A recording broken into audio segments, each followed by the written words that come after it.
So it's almost 5 in the morning. I just finished watching the latest episode of The Mandalorian Season 3, Episode 5. Yeah, I can't believe we finally have a story.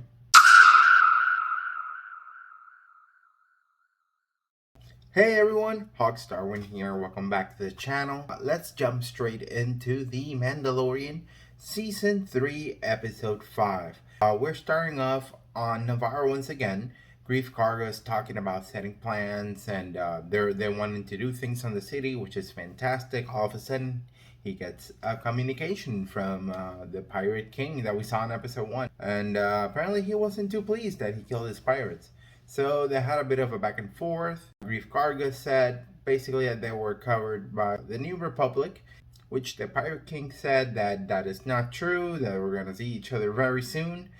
So you start seeing Grief Karga. I'm definitely concerned. The pirate ship is already on top of Navarro, so he quickly sends a message on his R2 droid, or maybe R5 droid. I think it was an R5 droid. Sorry, it's 5 in the morning. And from there, the pirate ship starts attacking Navarro, which is a darn shame because after all they did with that planet and that little town now being destroyed left and right, and you can see everybody that's living in the town just trying to escape, trying to save their lives, which thankfully I believe most, if not all of them, make it out, which is good. They go to an outskirt. Grief Karga says that they are safe there. They're gonna settle there for now, and then we jump cut to what it appears to be a New Republic base.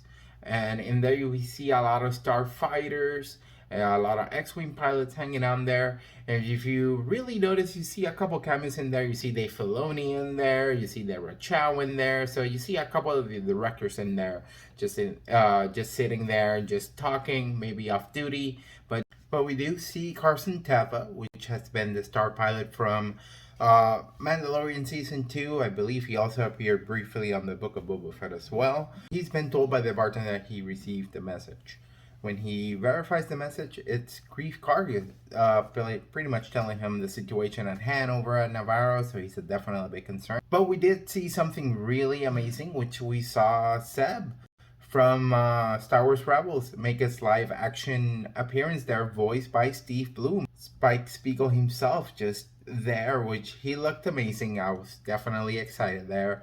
From there we cut, so we see Carson Teva arrive in Coruscant. And he goes directly to the same place where Pershing was working on. That communications officer for Moff Gideon sees Carson Teva go into this office where he meets honestly. It's Tim Meadows. Like I could see him anywhere, but still just Tim Meadows. And he informs him of everything that happens in Navarro, plays him the message. And then Moff Gideon's comm officer just strolls by the office where they're discussing that, explaining that they're not even part of the New Republic. It's not really, ideal for them to help out, as there are other planets that are part of the New Republic that do require help.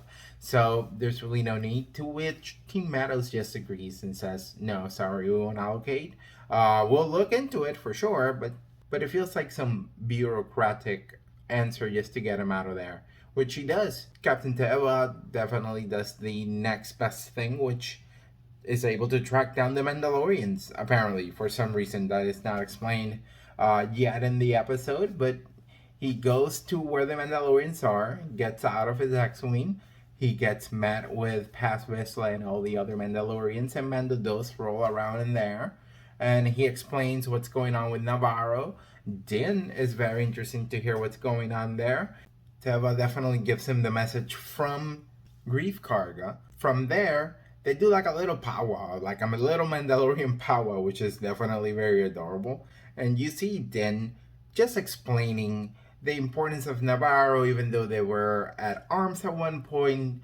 Grief Karga has turned around. He's now a magistrate. He wants what's best for the planet. He needs help. So then he's trying to convince the Mandalorians to definitely just help out Navarro.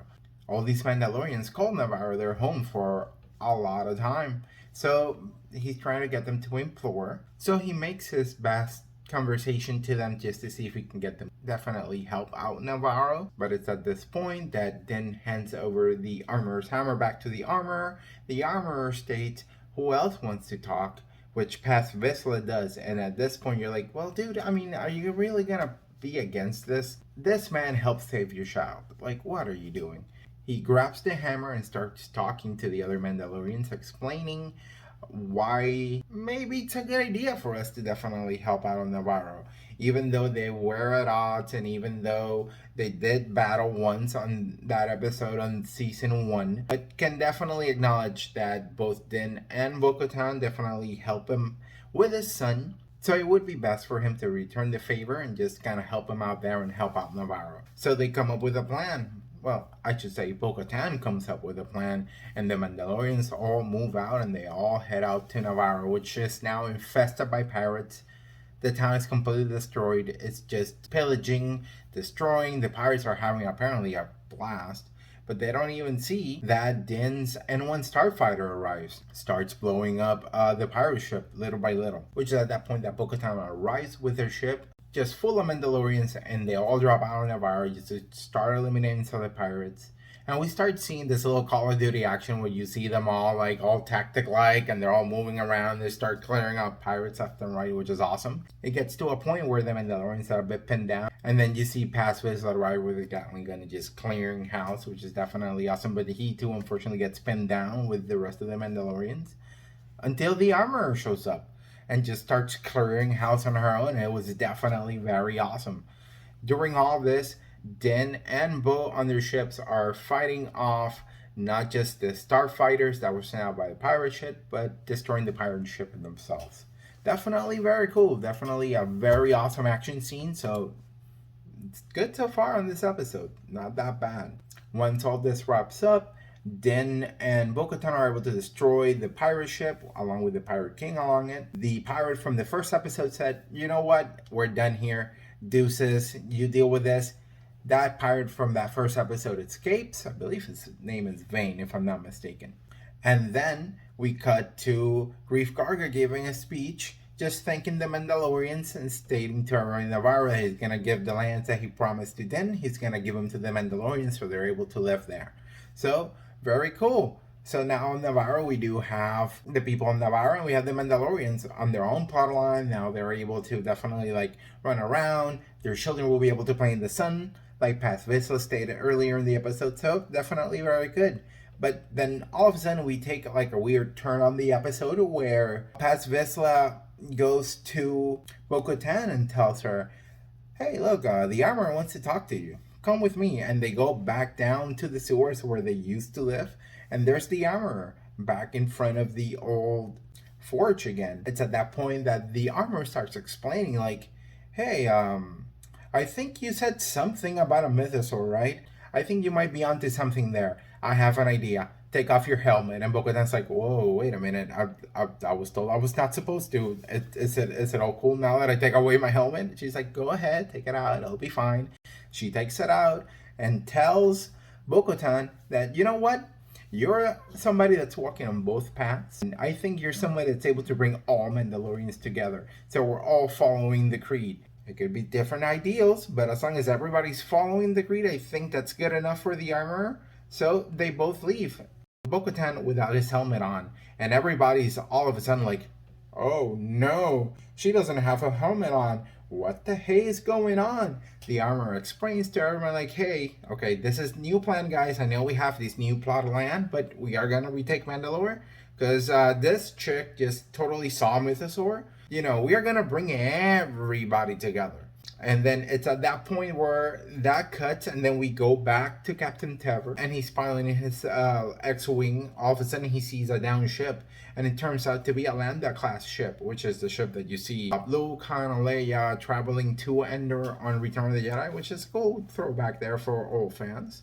So, very funny enough, he calls his backup, which is the other pilot that we saw on Book of Boba Fett, which was the actor that played Luke on the end of The Mandalorian Season 2. And he's talking about, like, there's a down ship here that's definitely kind of odd. He sends, like, a little probe from his R2 unit, and they start exploring a little bit of this down ship, and it turns out it was a Republic ship. It was being used as a transport. Turns out all the New Republic troops there are unfortunately passed away, they start like digging deeper and they realize that on that ship they were carrying Moff Gideon, which is the big bad guy from Mando season 1 and season 2. Interestingly enough, they start noticing that, wait a minute, Moff Gideon's body isn't on the ship, so that's interesting. And we find something very peculiar, shavings of Beskar, meaning that could Moff Gideon have been helped by Mandalorians to escape? Quite interesting. And the episode cuts from there. Alright, guys. So, my thoughts on this episode, I think it's awesome that we're finally starting to see where the story's moving along. It's just a real shame that we're on episode 5 on an 8-episode season, and now are we starting with the story? What happened with the other 4 episodes?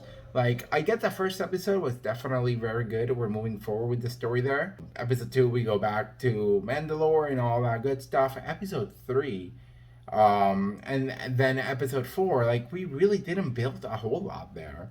You know, we see a day in the life of the Mandalorians. Basically, it was like a Power Ranger episode where it was a monster of the week, we defeated, everybody celebrates at the end. It's kind of random. But here we are, finally, the story's progressing. Moff Gideon is alive. He escaped the New Republic, possibly with some Mandalorians. That's very interesting. We are gonna retake Mandalore. More likely, Bo-Katan is gonna end up being Mandalore with the blessing of the armor. Very interesting stuff, but I am concerned. It's at this point that we're starting this brand new story on this season. Will we have enough time for us to properly explain this whole season or explain this new story on this final 3 episodes? What are the lengths of these episodes? Are they going to be like an hour long? Are we going to have 30-minute episodes again that are not really going to be enough for us to cover a whole lot of story? More likely, it will end up in a cliffhanger, which is a real shame. We're going to have to wait a year, maybe 2 again. Here's hoping no. So we can see a resolution to this. Now, if I give you my honest thoughts, I think that they took a lot of from what was supposed to be of the Rangers of the New Republic show, that's no longer going to happen, and they put it into this season, The Mandalorian. Because I feel like from here on out, we're going to expand into the Filoniverse. We are starting to see this. For example, we saw Seb, live action Seb from Rebels, tonight. That's definitely super cool. We know that in the Ahsoka show that's going to drop at some point this year, we are going to see Sabine, we are going to see Hera. So we are going to see a lot of the characters from Rebels make their live action jump, which that's definitely very cool. Hopefully we're at a point now where the Filoniverse can definitely start expanding and we can see some of those characters from animation make their jump to live action, which is definitely very cool. I just wish they hadn't picked the Mandalorian to make this the jump off point.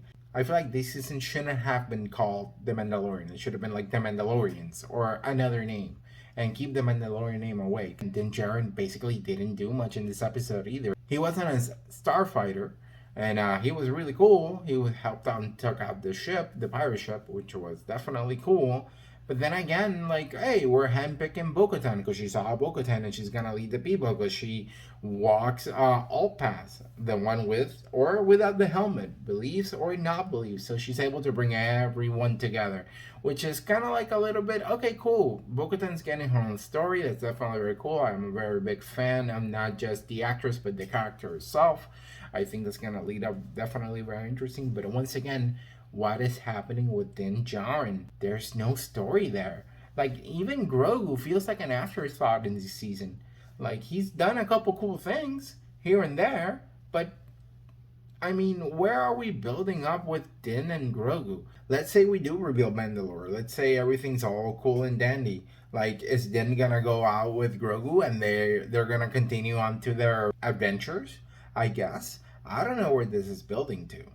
At this point, we have 3 episodes to go. So I'll be very interested to see where the story leads from here. So I'll definitely keep you guys posted on that. And that's about it for me. Thank you everyone for watching. And again, thank you everyone that's been liking, commenting, subscribing. I really do appreciate it. Now, until next time, guys, I'll definitely talk to you later. Take care.